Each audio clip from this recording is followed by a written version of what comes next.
presentes. Mi nombre es Agustín Ramírez, soy de la filial de Rosario, el actual vicepresidente de la federación. Y bueno, hoy los convocamos para un Ateneo que es muy interesante, del cual hay creciente número de publicaciones sobre osteoporosis inducida por embarazo y lactancia. Algunas de las publicaciones son argentinas y han surgido incluso de, del Instituto de IDIM puntualmente, ¿no? Así que bueno, tendremos el gusto de escucharlo de primera mano, el conocimiento que tengan para obsequiarnos, ¿no? Este es un Ateneo que está patrocinado por Laboratorios RAFO. Es importante comentar esto porque gracias a esto podemos también retribuir a los disertantes, pero sobre todo es un apoyo para que podamos continuar haciendo este tipo de encuentros que son federales y que se iniciaron en la gestión anterior y que verdaderamente han sido bastante productivos para todas las personas que forman parte de la federación. Entonces, el Ateneo Regional está organizado por CEMPA, la filial de Patagonia Austral.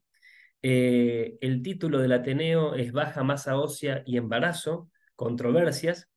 La persona que va a coordinar este Ateneo es la doctora Adriana Mayas. Ella es especialista en clínica médica, pertenece al Hospital Regional Doctor Sanguinetti y es miembro justamente de CEMPA, ¿no? La van a acompañar en los diferentes momentos del Ateneo la doctora Claudia Alejandra Ávila. Ella es especialista en clínica médica, en endocrinología y tiene un posgrado en ginecología endocrinológica y medicina reproductiva. Forma parte de la AESM, Comodoro Rivadavia Chubut. Ella va a presentar el caso clínico. La primera conferencia va a estar a cargo de Vanina Farías, la doctora Vanina Farías. Va a ser baja masa ósea en premenopausia, un tema también sumamente interesante. Ella es especialista en endocrinología de la UBA, magíster en osteología y metabolismo mineral, miembro del departamento fosfocálcico de la SAEM, staff de IDIM, estás de IDIM e investigadora principal justamente de IDIM.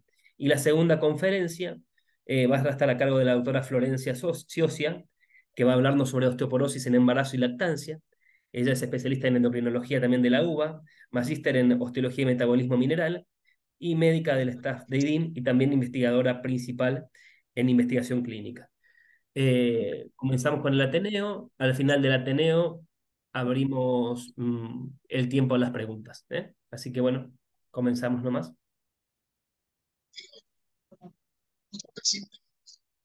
Buenas tardes a todos. Mi nombre es Adriana Mayas. Soy médica especialista en clínica médica del Hospital Regional de Comodoro Rivadavia. Les doy las bienvenidas a todos. Les agradecemos que estén del otro lado y que compartan con nosotros este caso clínico que hemos preparado debido a la baja frecuencia de la osteoporosis en el embarazo, en la lactancia y debido a que hay pocos estudios, pocos papers, así que vamos a intentar actualizarnos en el tema.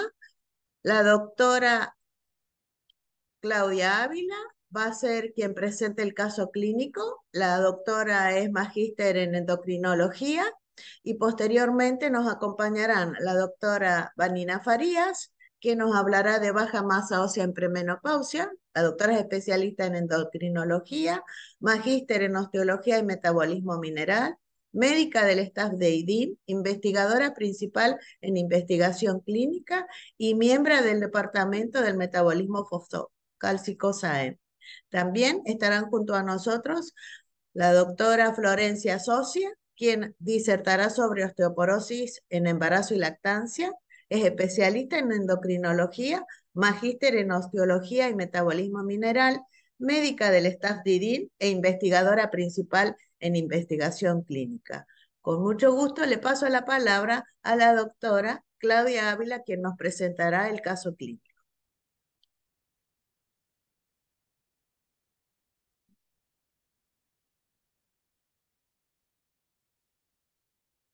Dejamos de compartir este.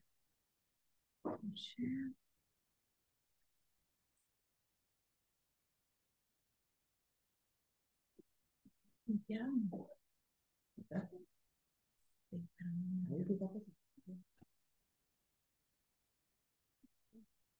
Buenas noches a todos, ¿me escuchan?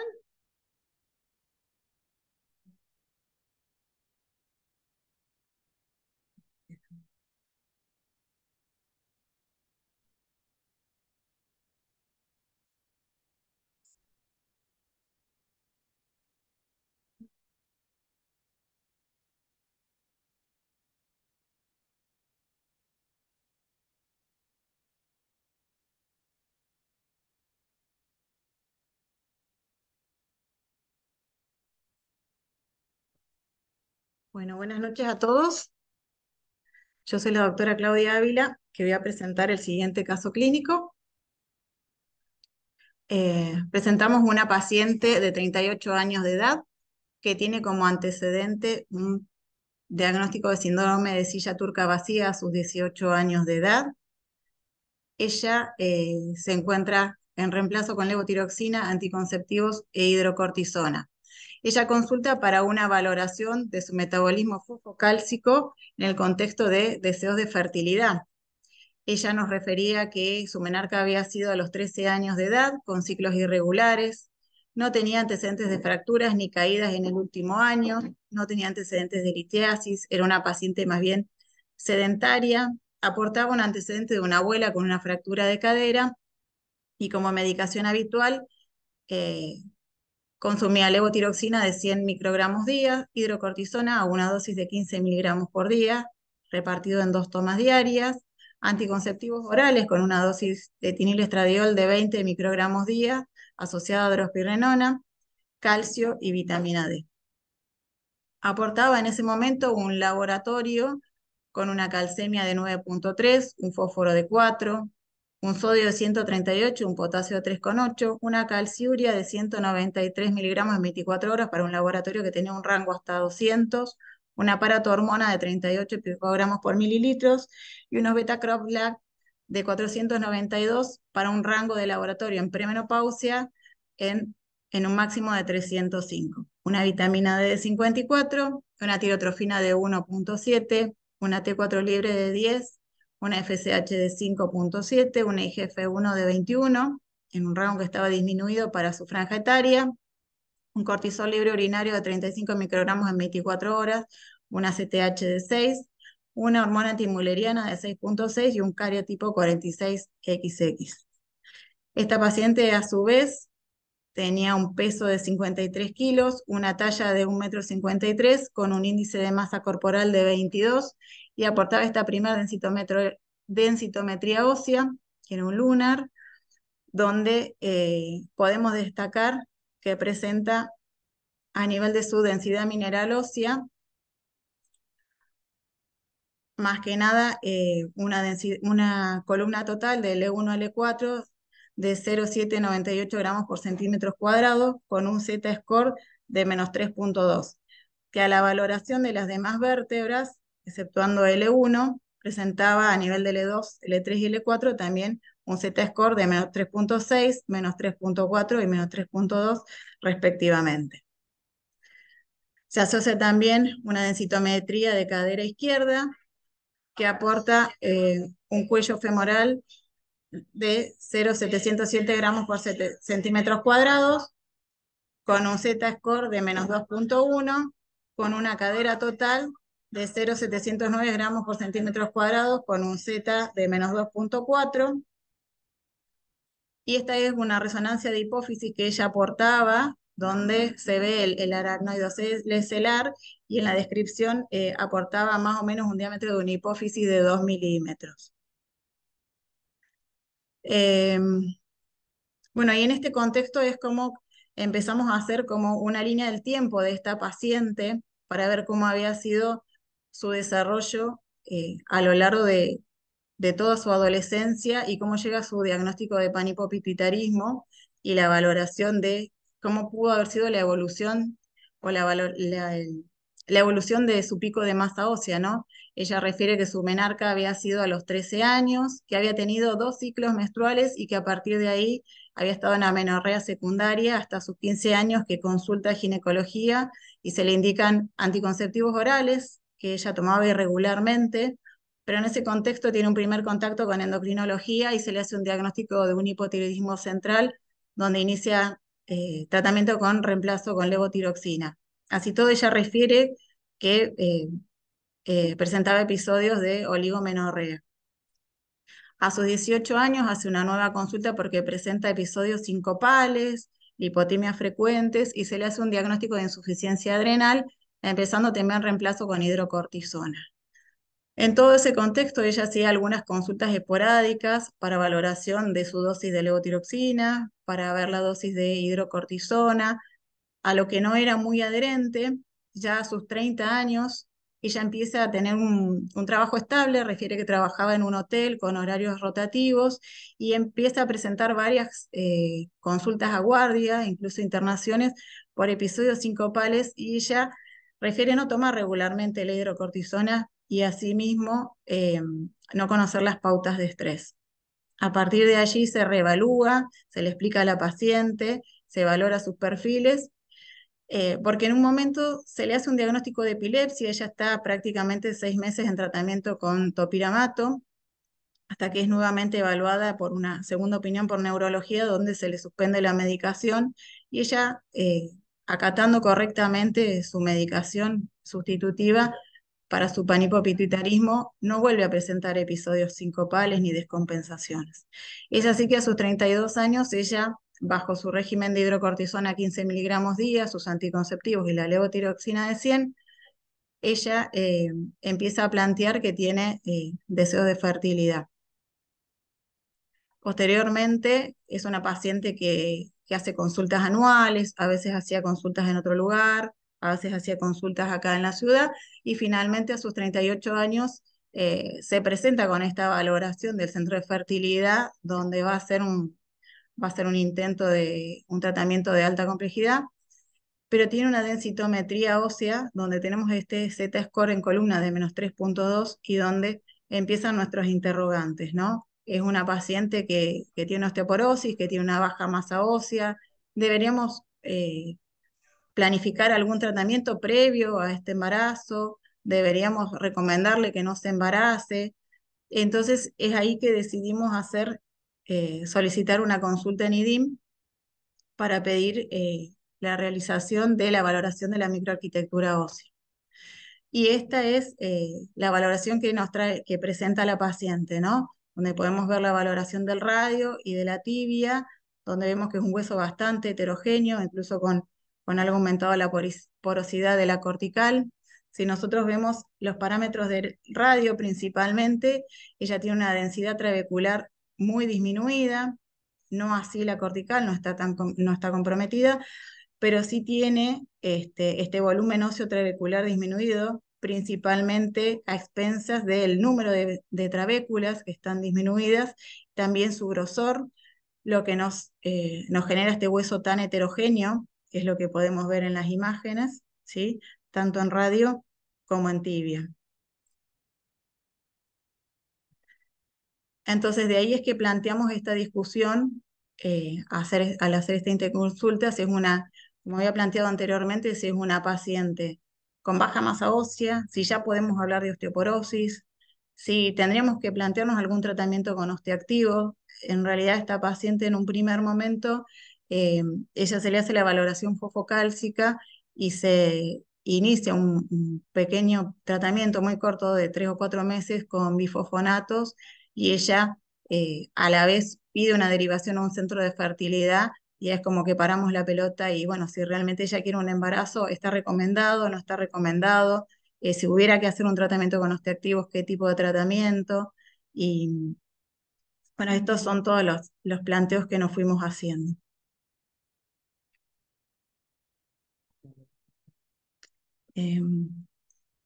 Le,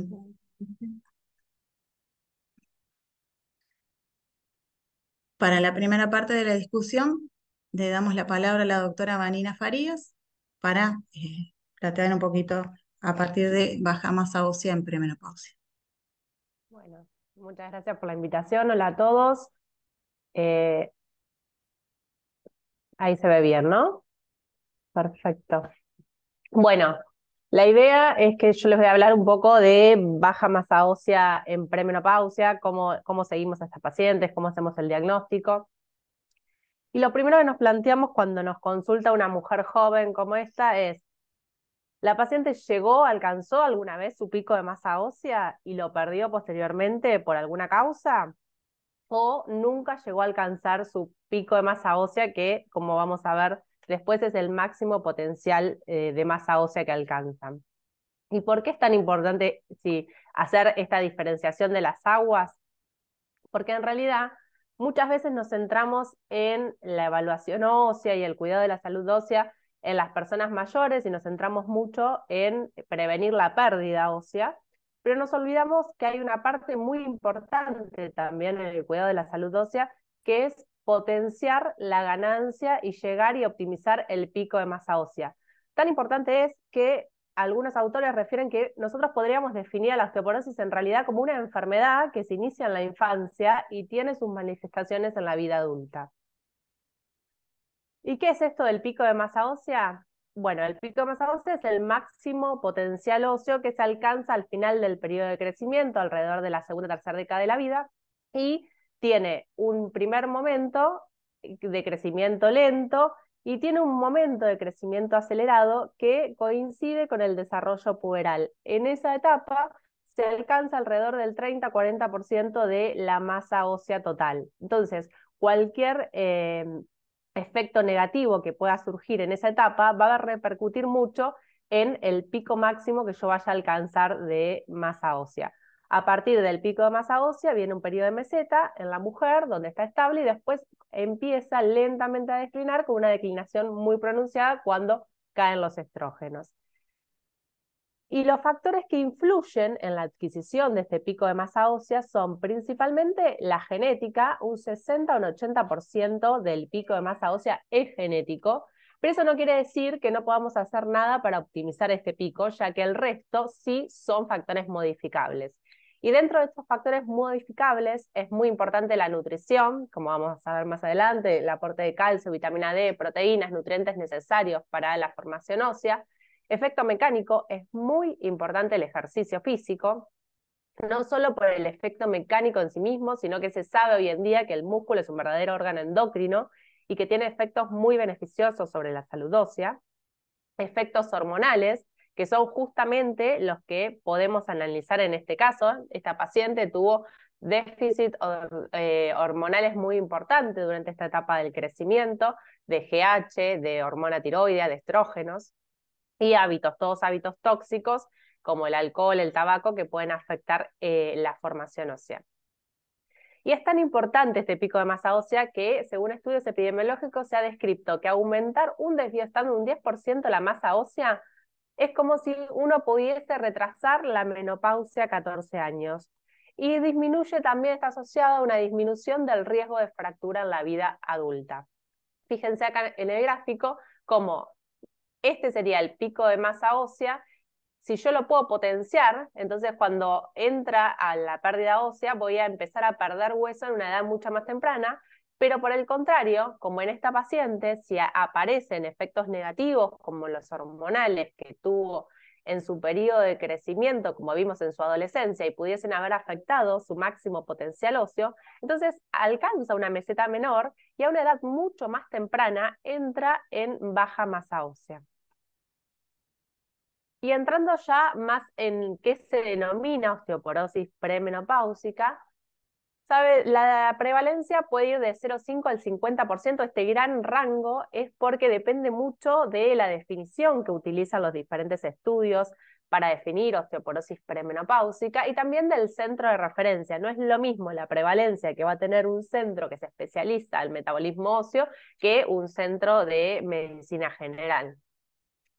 Y usando la definición de la ISSD, que es la Sociedad Internacional de Densitometría Ósea, hablamos de baja masa ósea cuando tiene un Z-score menor o igual a -2 y hablamos de osteoporosis cuando esa baja masa ósea está asociada a fracturas por fragilidad, ¿sí? Si la paciente no tiene un deterioro de su microarquitectura que se evidencia con la fractura de fragilidad, hablamos solo de baja masa ósea.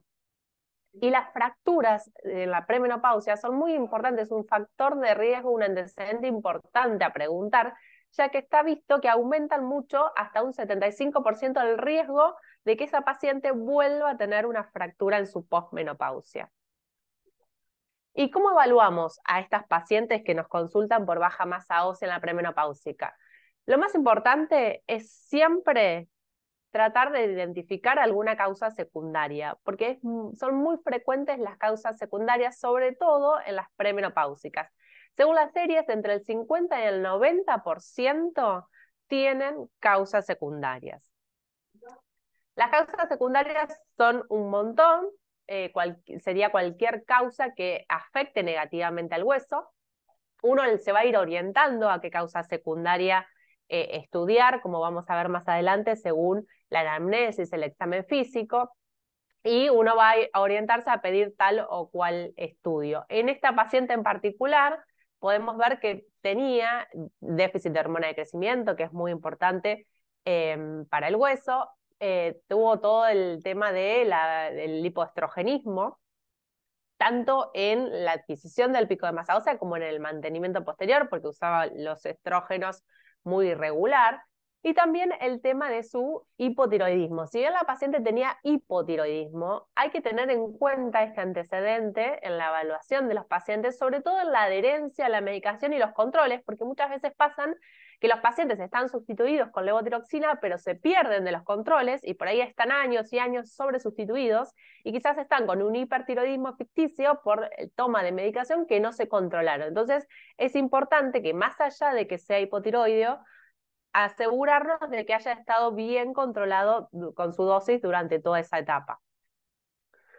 ¿Y cómo la evaluamos puntualmente a la paciente? Bueno, hay 4 pilares que uno utiliza para evaluar cualquier paciente, ya sea pre o posmenopáusica, pero nos vamos a centrar en la paciente premenopáusica, sobre todo, primero y principal, un buen interrogatorio, una buena anamnesis, un examen físico. Dentro del interrogatorio vamos a preguntar sobre todo antecedentes, como vimos, antecedentes de la adolescencia, la infancia, sobre todo en este periodo de crecimiento de adolescencia, para ver si pudo haber pasado alguna noxa que haya afectado ese pico de crecimiento, ya que en esa edad de adolescencia se alcanza hasta el 40% del pico de masa ósea máxima. Buscar en el examen físico si hay algo que nos oriente a pensar en un hipercortisolismo o en una mastocitosis, en alguna enfermedad que nos oriente el examen físico, y según lo que yo tenga en la anamnesis del examen físico voy a pedir el laboratorio. Importante también preguntar los antecedentes familiares, ¿sí? Antecedentes familiares genéticos que pueda tener la paciente, si tienen familias con fracturas de cadera es muy importante, si hay osteoporosis en la familia, ya que vimos que la genética es importante también en la masa ósea. Obviamente que si la paciente nos consulta por fractura y no trae densitometría, le vamos a pedir densitometría. El laboratorio, que ahora vamos a ver en detalle, y no puede faltar una radiografía de columna, que vamos a ver por qué. ¿A quiénes le pedimos en la premenopausia densitometría?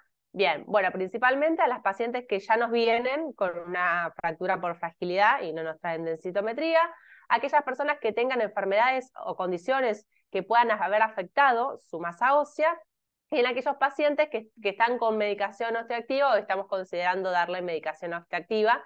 Y también, si se puede, se le pediría a aquella paciente que está transitando el climaterio con las primeras alteraciones y tiene factores de riesgo, como para tener una densitometría de ese momento. ¿Qué laboratorio voy a pedir? Eso va a depender mucho del medio donde yo trabajo. No es lo mismo si tengo acceso a pedir marcadores y demás, o me manejo más en un medio público, hospitalario. Entonces, depende de lo que tenga. Lo que no puede faltar, sí, es calcemia, calciuria y PTH. Eso es importante para evaluar mínimamente un metabolismo fosfocálcico. Y si puedo, voy a pedir obviamente vitamina D, marcadores de remodelado, sobre todo CTX como marcador de remodelado óseo, y fosfatas alcalina o calcina como marcador de formación, y una rutina general, el hepatograma, la función renal, y después voy a pedir al laboratorio que me oriente. Si pienso en un hipercortisolismo, pediré un CLU, un cortisol, Si pienso obviamente en alguna gamapatía, pedir el proteinograma. Si pienso en malabsorción, pedir anticuerpos para celiaquía. Eso lo voy a ir según el examen físico a que me oriente. Pero sí o sí pedir calcemia, calciuria y PTH y hormona tiroidea si se puede. Y después, bueno, vamos agregando los marcadores remodelado o vitamina D. Y esta diferencia de osteoporosis y baja masa ósea, en realidad hablamos de osteoporosis cuando esta baja masa ósea está asociada a un deterioro de la microarquitectura, que en general lo evidenciamos con la fractura por fragilidad. Y hablamos de osteoporosis idiopática cuando, a pesar de que yo investigo todas las causas secundarias, no encuentro una causa secundaria. En general son poligénicas, son muy poquitito el porcentaje de monogénicas y no se sabe muy bien la fisiopatología.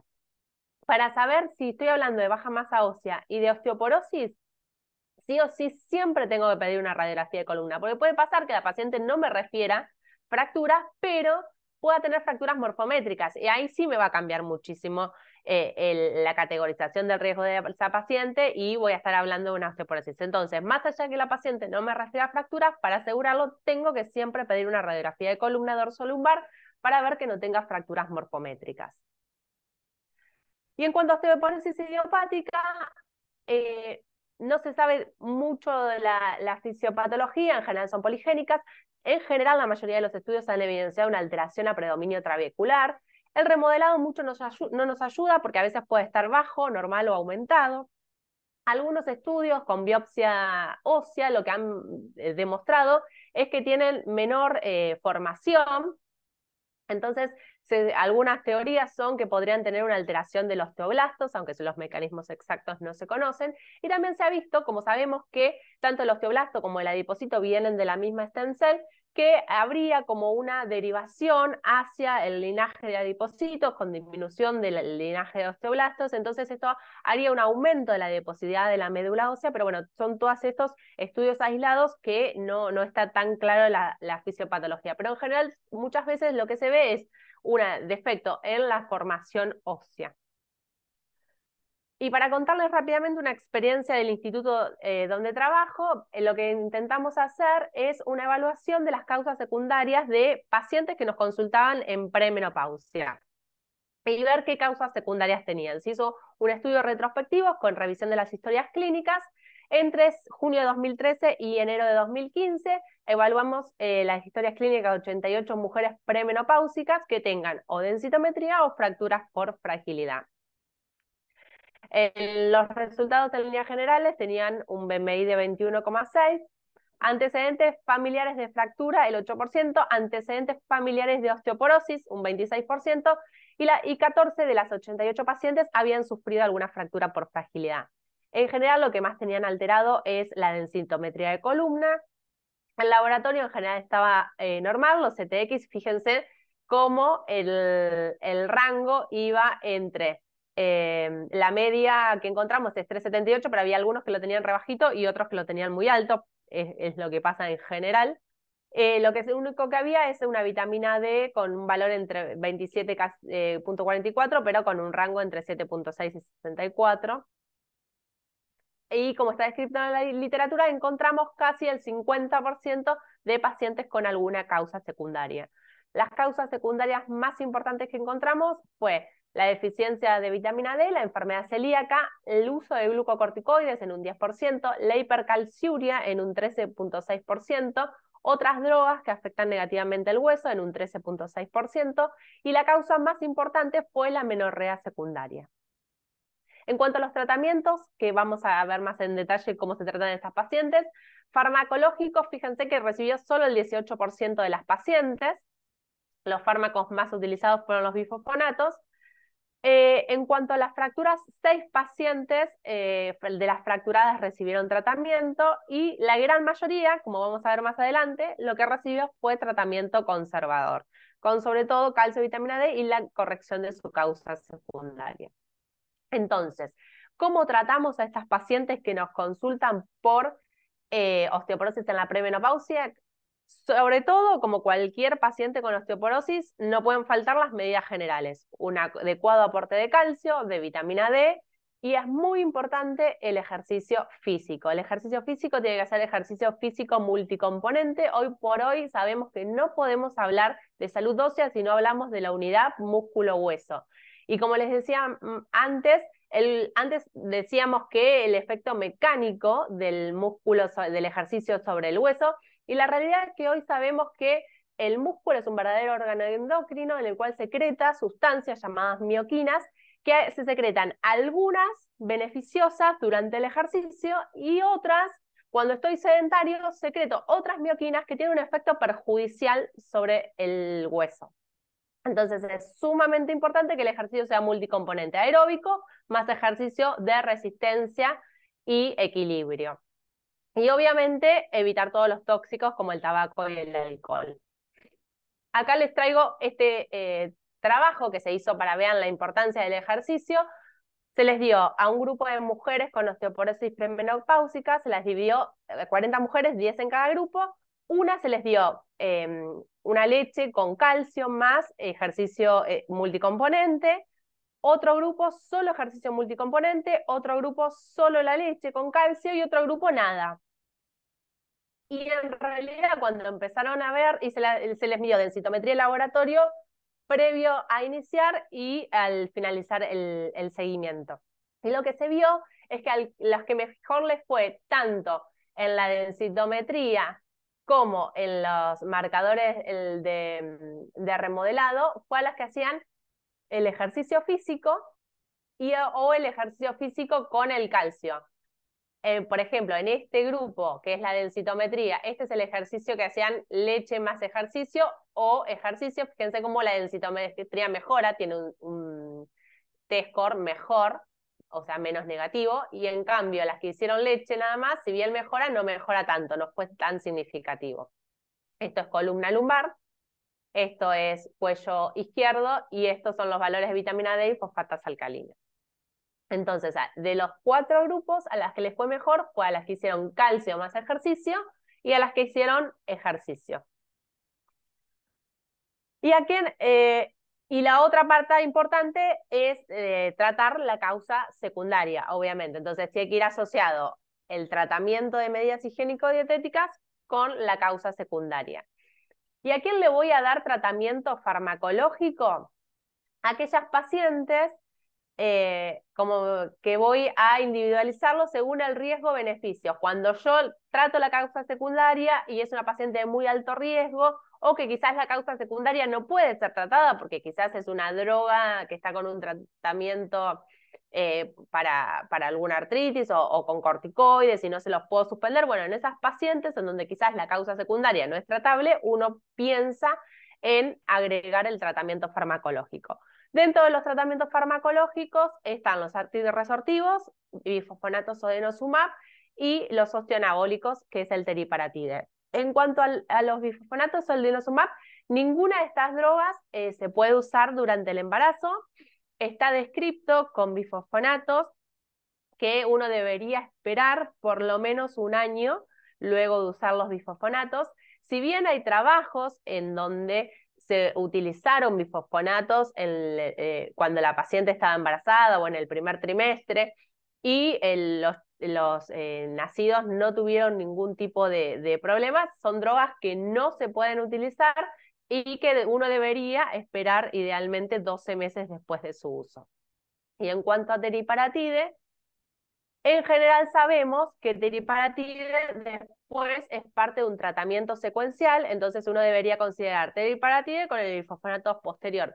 Pero si estamos hablando de estas mujeres jóvenes que quizás tienen deseos de fertilidad, les traje este estudio que se publicó en el 2015 en donde evaluaron pacientes jóvenes y le dieron teriparatide. Fíjense en cómo después de los 2 años mejora, ganan mucho, tanto en columna como en cadera y cuello.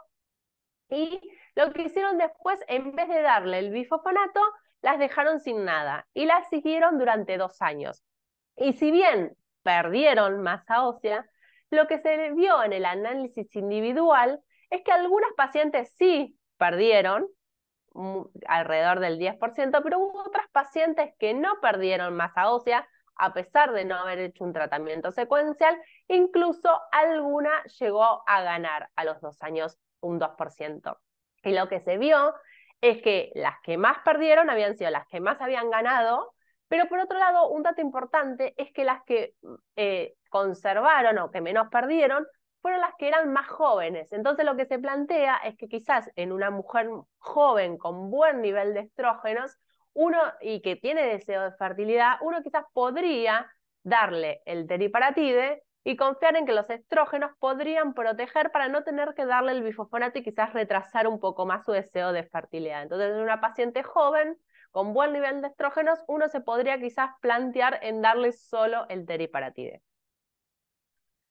Bueno, entonces volviendo un poco al caso clínico, esta paciente tiene baja masa ósea, osteoporosis. En realidad, estrictamente tiene baja masa ósea porque no tuvo fracturas, pero tenemos el estudio del EXTRIM que tenía bastante deterioro de su microarquitectura.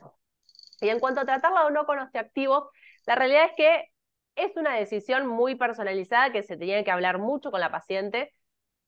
Es una paciente que tiene 38 años y está buscando fertilidad ahora. Ninguna droga se le puede dar ya y que ya se embarace, con lo cual si uno le plantea un tratamiento, le va a estar planteando retrasarle su embarazo con 38 años. Entonces es una decisión que se le tiene que explicar mucho los riesgos y beneficios. Quizás si fuese una paciente más joven, uno podría plantearse, por esto que vimos, en darle el teriparatide, esperar un año, o sea, darle el teriparatide que mejore y no darle después el bifosfonato como para mejorarle un poco, porque sabemos, como lo va a hablar Flor después, que durante el embarazo va a bajar mucho más su hueso trabecular. Pero esta paciente que está tan en esa edad tan justa, bueno, será un poco hablarlo con la paciente. Igual después Flor seguramente les va a ahondar un poco más en la osteoporosis del embarazo y la lactancia, y lo podemos discutir durante las preguntas. Entonces, en resumen general, ¿cómo trato a una mujer que me consulta por baja masa ósea en la premenopáusica? Bueno, una vez que hago el diagnóstico, con un Z-score menor a -2, lo primero que tengo que hacer es corregir las causas secundarias, o sea, medidas generales y corrección de causas secundarias si están presentes. Medidas generales, como a toda paciente, calcio, vitamina D, ejercicio y cese de hábitos tóxicos. Evalúo las causas secundarias y si están presentes, trato la causa secundaria y si no tiene un alto riesgo, algo que me urja de darle algún otro tratamiento, mido densitometría al año y veo cómo viene evolucionando y monitoreo. En cambio, si es una osteoporosis idiopática o hay alguna razón por la cual yo no puedo tratar su causa secundaria, bueno, ahí sí, como vimos, evaluaré el riesgo-beneficio de darle la medicación. Y como vimos, ¿qué medicación uso? Las que hablamos, bifosfonatos, teriparatide o denosumab, y con esta salvedad de saber que los bifosfonatos debería por lo menos esperar un año para buscar embarazo. Entonces, como conclusiones finales, lo más importante en una paciente joven es, por un lado, concentrarnos ya a tratar la salud ósea desde los chicos, desde los adolescentes, porque no me tengo que concentrar en prevenir la pérdida, sino que me tengo que también tratar de aumentar la ganancia. De hecho, está visto que quizás aumentando la ganancia es mucho más efectivo a largo plazo que disminuir la pérdida posterior. Optimizar, como en todo paciente, calcio, vitamina D, el ejercicio. Siempre, siempre, siempre investigar causa secundaria y las que estén presentes y se puedan tratarlas. Y después, en cuanto al tratamiento farmacológico, va a ser muy individualizado y siempre en general recordar que van a ser muy pocas las pacientes que van a requerir el tratamiento farmacológico. Y lo importante es eso, es una paciente con una densitometría alterada en una edad joven, no le doy el tratamiento farmacológico, sino que tengo que ver más allá de lo que veo a simple vista y tratar de encontrar esa causa que está dañando su masa ósea. Muchas gracias.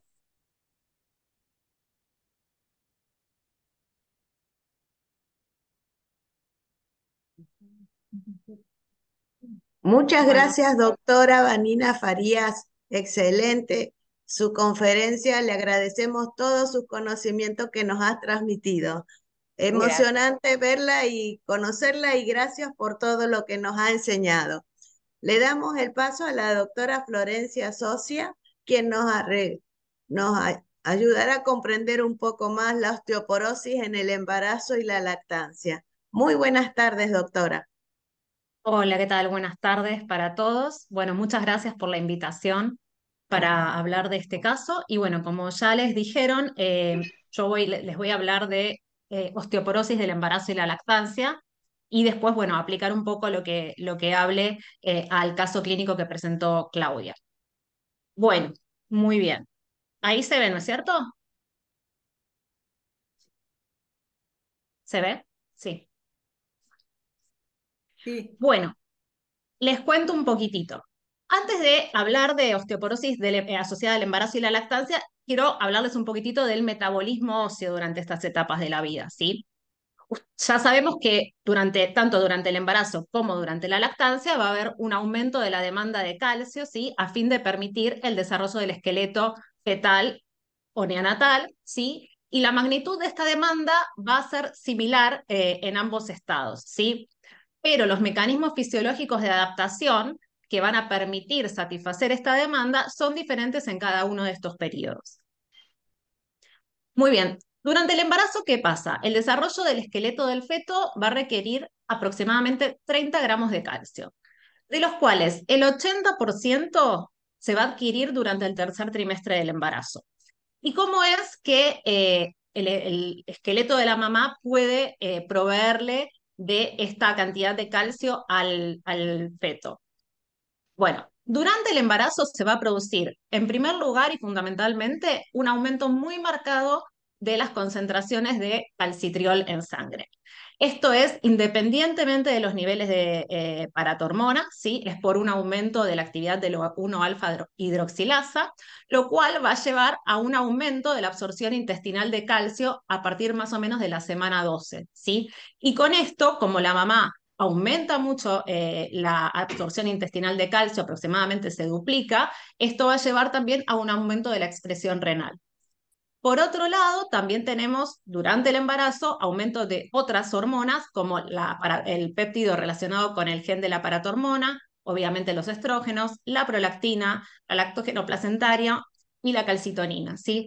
Todas estas condiciones van a llevar a un aumento de la resorción ósea desde la semana 10 de gestación, pero no es un aumento muy marcado, ¿sí? Con lo cual, los poquitos estudios que hay en mujeres antes y después del embarazo, comparando la densitometría, ¿sí? La verdad es que las conclusiones son un poco distintas. Hay muchos autores que dicen que no cambia la densidad mineral ósea durante el embarazo y hay otros que han encontrado una pequeña disminución entre el 1 al 4%, ¿sí? Sobre todo a nivel más de la columna lumbar. Muy bien. ¿Qué pasa durante la lactancia? Acá la historia es otra, ¿sí? Acá el circuito cerebro-mama-hueso va a ser el que dirige el metabolismo fosfocálcico. ¿Y de qué se trata el circuito cerebro-mama-hueso? Bueno, la succión del pezón por parte del bebé sabemos que va a generar la producción de oxitocina y de prolactina a nivel hipofisario, ¿sí? Este aumento de la prolactina, la hiperprolactinemia, a nivel, digamos, del hipotálamo va a inhibir a la producción y secreción de GnRH, lo cual va a llevar a bajar los niveles de LH y FSH con un estado de hipoestrogenismo y de bajos niveles de progesterona. Y por otro lado, a nivel del pezón también de la glándula mamaria, se va a secretar PTHRP, que es el péptido relacionado con el gen de la paratormona, lo cual ahora vamos a ver que estas dos condiciones entonces van a llevar a el hipoestrogenismo y el aumento de PTHRP van a llevar a un gran aumento de la resorción ósea, ¿sí? Y por otro lado, ese calcitriol que había aumentado durante el embarazo y la calcitonina que también está aumentada van a disminuir a los niveles previos al embarazo, con lo cual va a disminuir la absorción intestinal de calcio. Con lo cual tenemos un estado de resorción ósea muy aumentada con disminución de la absorción intestinal de calcio con respecto al embarazo. Esto lo que lleva es a una gran disminución de la densidad mineral ósea a una tasa de aproximadamente 1 a 3% por mes de lactancia, ¿sí?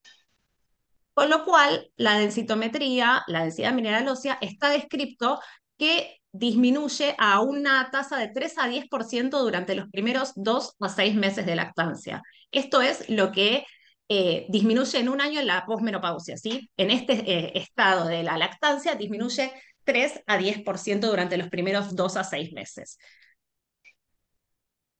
Esta pérdida, una vez que la mujer deja de lactar, se revierte, ¿sí? Después del cese de la lactancia.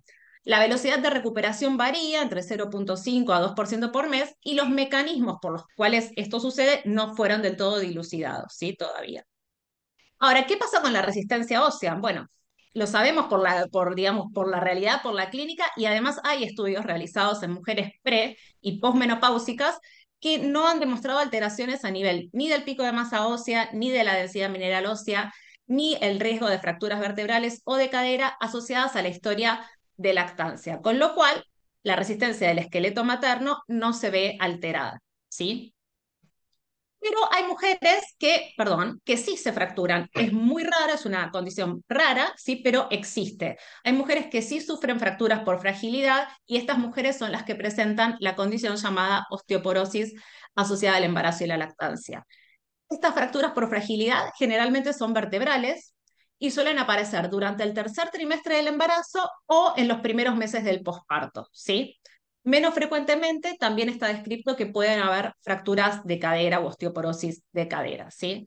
En general se da en mujeres primíparas, que son mayores de 30 años, y hasta en 80% de los casos está descrito que se pueden identificar factores de riesgo o condiciones predisponentes asociadas.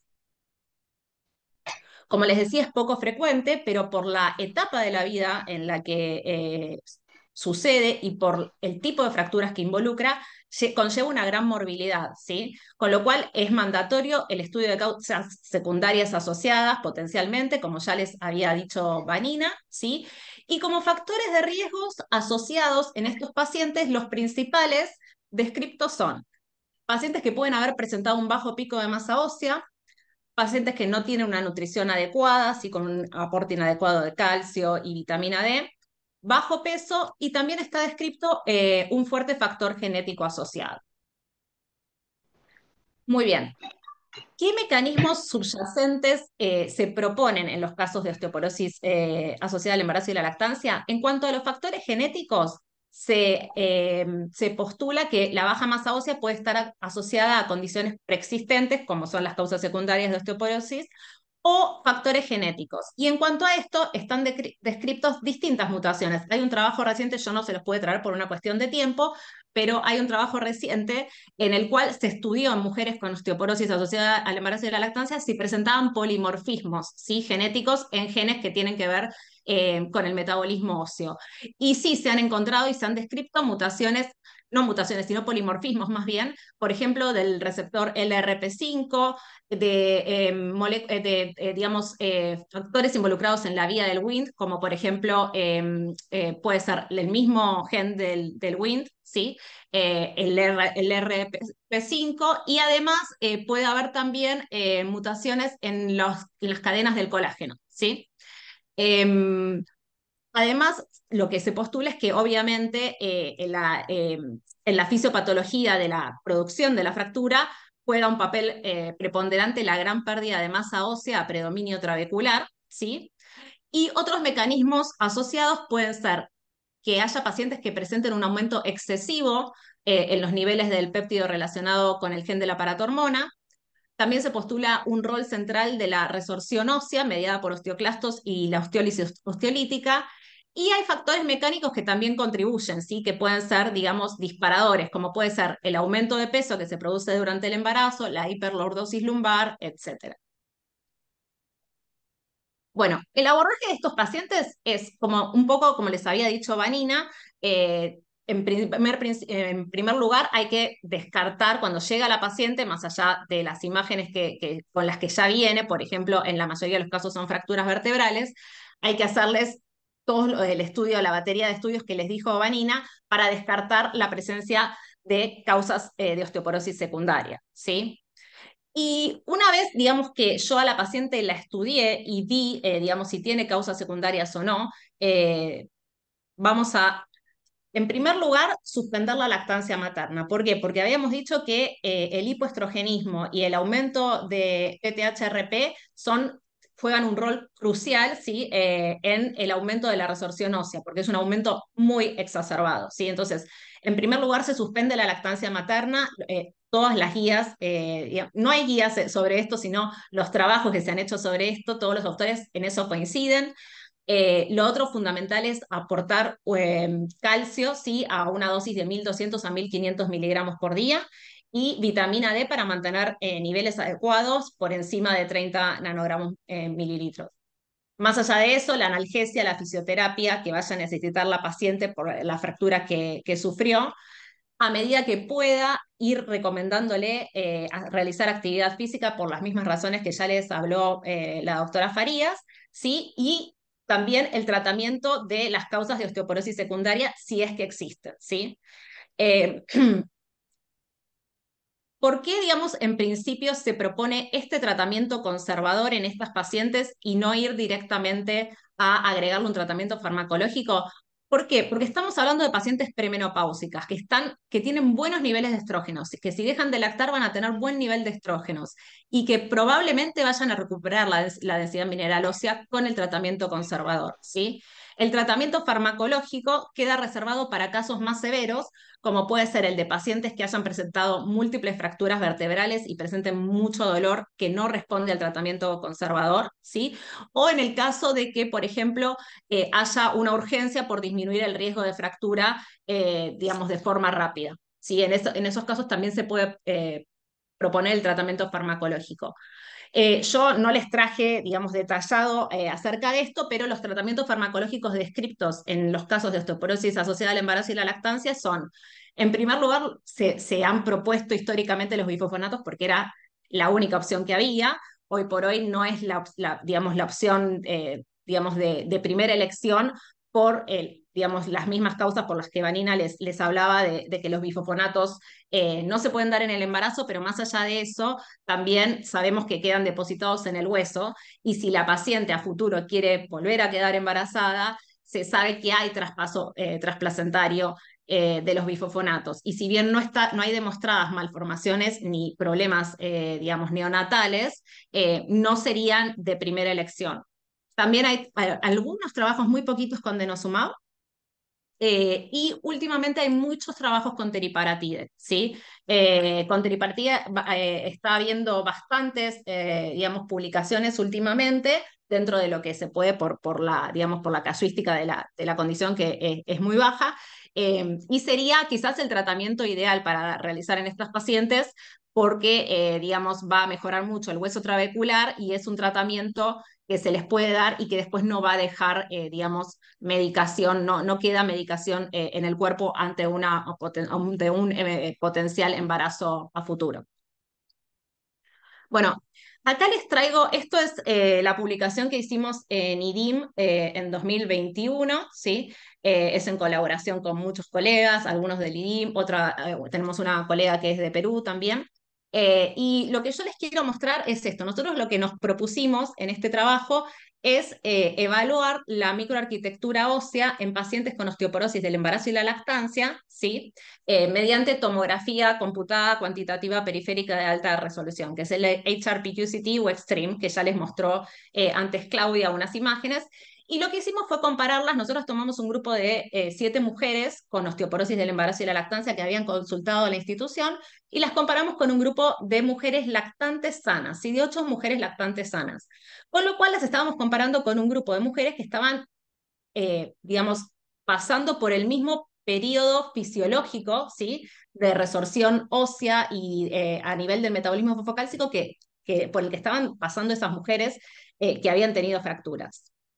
Bueno, esto es, digamos, así rápido, pasando rápido, es para, digamos, demostrarles que no había, digamos, grandes diferencias en las características basales clínicas de estas pacientes.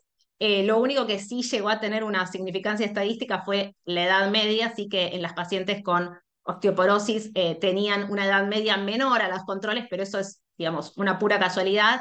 Y por lo que van a ver, digamos, ahora que les voy a mostrar, en realidad no, digamos, no altera la data, porque los controles, en todo caso, por ser mayores, si fuera que la edad, digamos, alterara la densidad mineral ósea, tendrían que tener una peor densidad mineral ósea que las mujeres, digamos, más jóvenes, y no fue así, pero ahora lo vamos a ver.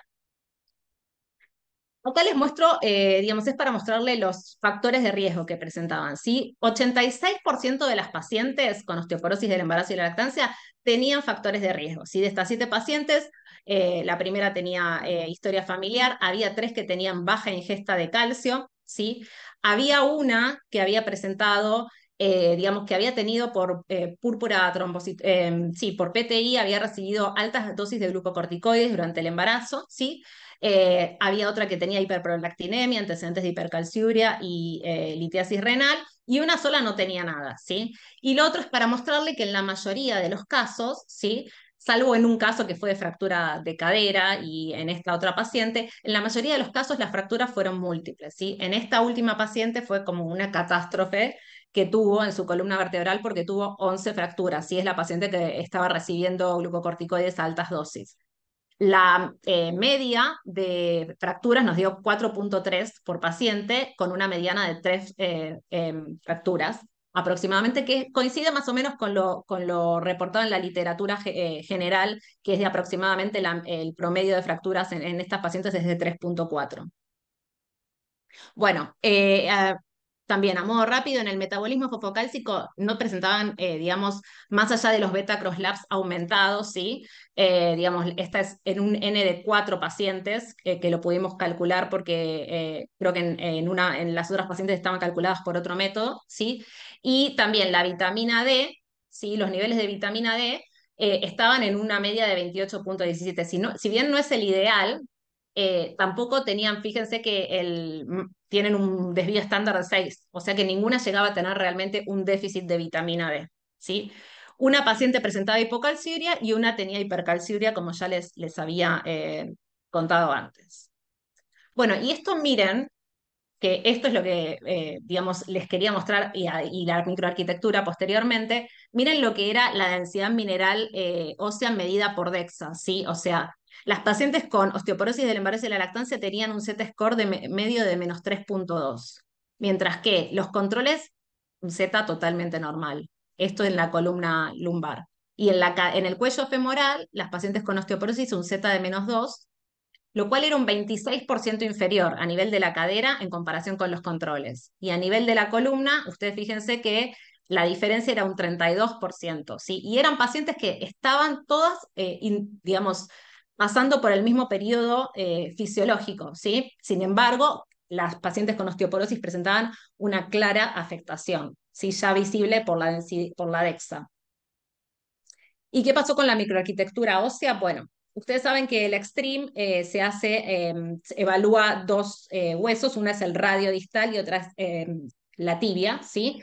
A nivel del radio, esto les voy a hacer, tenía digamos, un severo deterioro de la microarquitectura ósea, ¿sí? Con una disminución de la densidad mineral ósea total, que era significativa en comparación con los controles.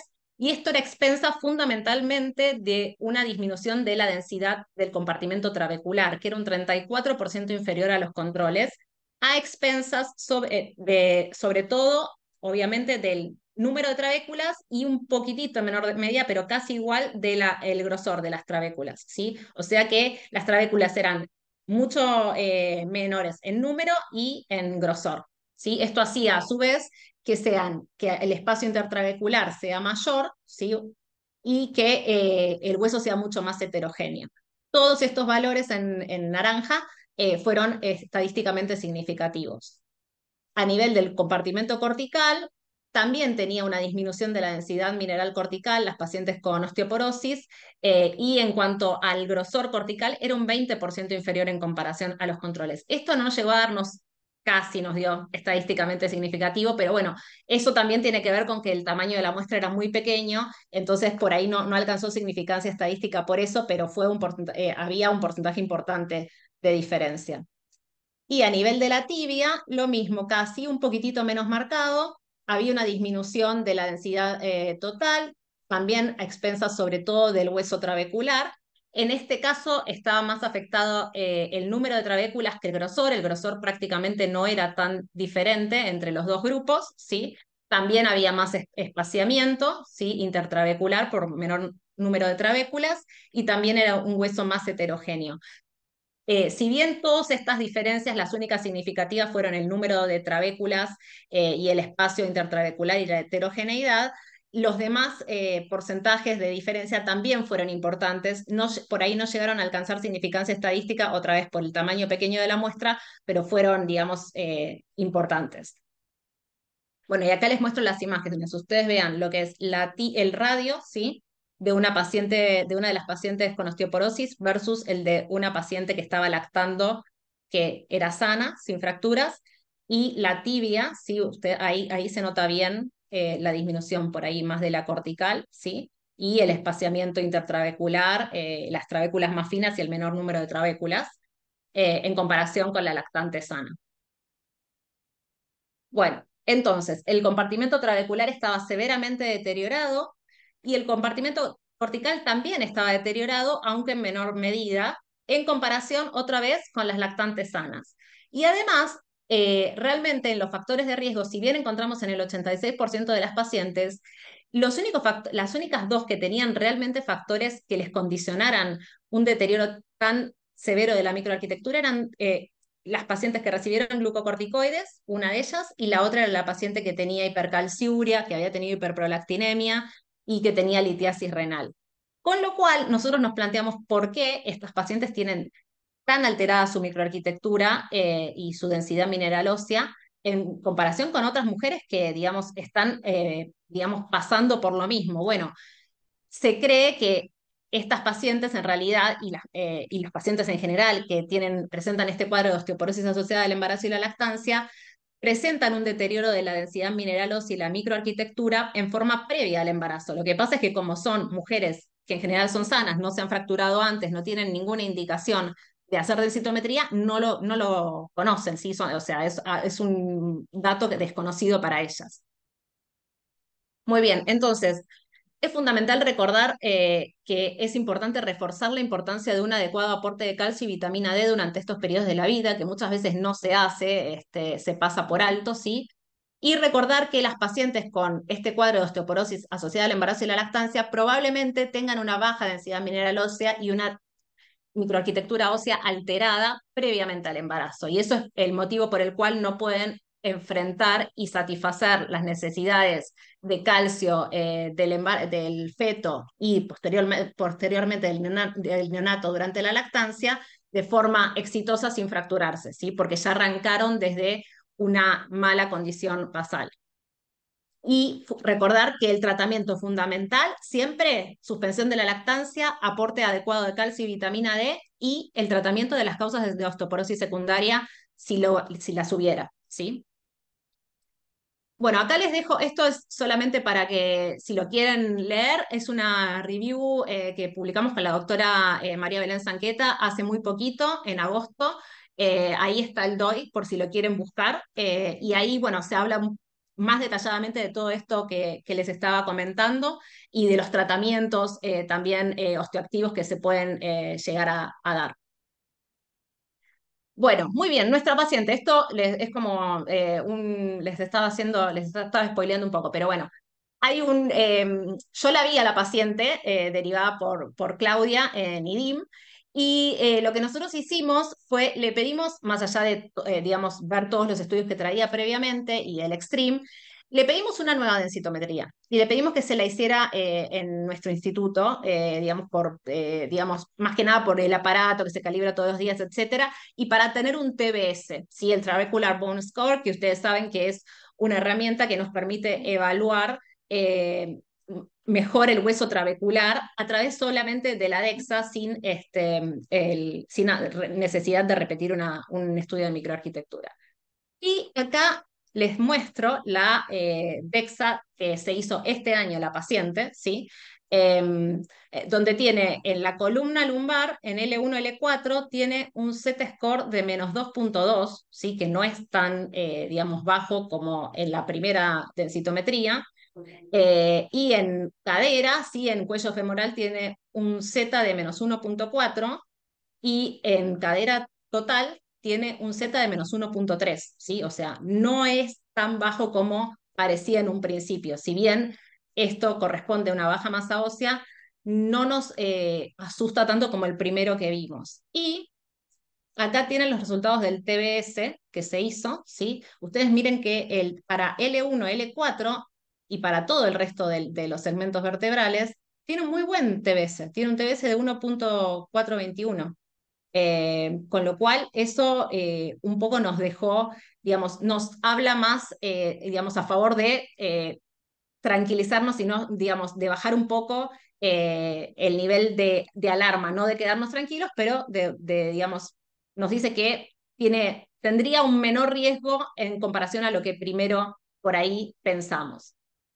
Entonces, para terminar, esta paciente tiene una baja densidad mineral ósea para la edad, ¿sí? Tiene causa secundaria, ¿sí? Porque tiene, digamos, un panhipopituitarismo con los años en los que no estuvo recibiendo estrógenos, con IGF-1 bajo, con lo cual tiene causa secundaria, pero vimos que tiene un buen TBS. La microarquitectura nos mostró que tiene muy afectado el hueso trabecular, sí, sobre todo en radio, porque en tibia no estaba tan afectado el hueso trabecular. Un 12% de TBS que tenía en tibia no está tan mal, ¿sí? Y tiene una muy buena cortical. Ustedes vieron que la cortical era, si se fijaban, yo justo no lo repetí acá, pero si se fijan, el Z-score de la cortical es un Z-score positivo de 2 punto algo, incluso en radio, ¿sí? Y ella cumple con tiene un buen aporte de calcio y vitamina D, a eso es adherente, ¿sí? Con lo cual, nosotros lo que decidimos, y es totalmente charlable, pero hablamos con la paciente, ¿sí? Decidimos no hacer un tratamiento osteoactivo en este momento por esto un poco que hablaba Vanina, porque la paciente, por la edad que tiene, el tratamiento osteoactivo nos retrasaría mucho, digamos, el iniciar un tratamiento de fertilidad y eso a su vez baja las chances de que la paciente pueda, digamos, lograr embarazo. Con lo cual, y no, digamos, además de no contraindicarle el tratamiento de fertilidad ni el embarazo, ¿sí? Eh, lo charlamos con ella y sí hablamos de que quizás la lactancia sería un poco negociable, ¿sí? Si se quiere, charlable con ella, yo digamos, se lo expliqué, le expliqué el porqué, y quizás en ella se puede también plantear hacer una densidad mineral, sí, una evaluación de la densidad mineral ósea por DEXA, posparto inmediato y ver cómo está, ¿no? Y en base a eso decidir qué hacer, digamos, con la lactancia. Siempre recordando que esta paciente viene teniendo un buen aporte de calcio y vitamina D, que la mayoría de los pacientes que se fracturan no lo tienen, ¿sí? Así que bueno, eso fue hasta ahora lo que decidimos con ella, y ahí estamos, pero bueno, todo es modificable. Muchas gracias.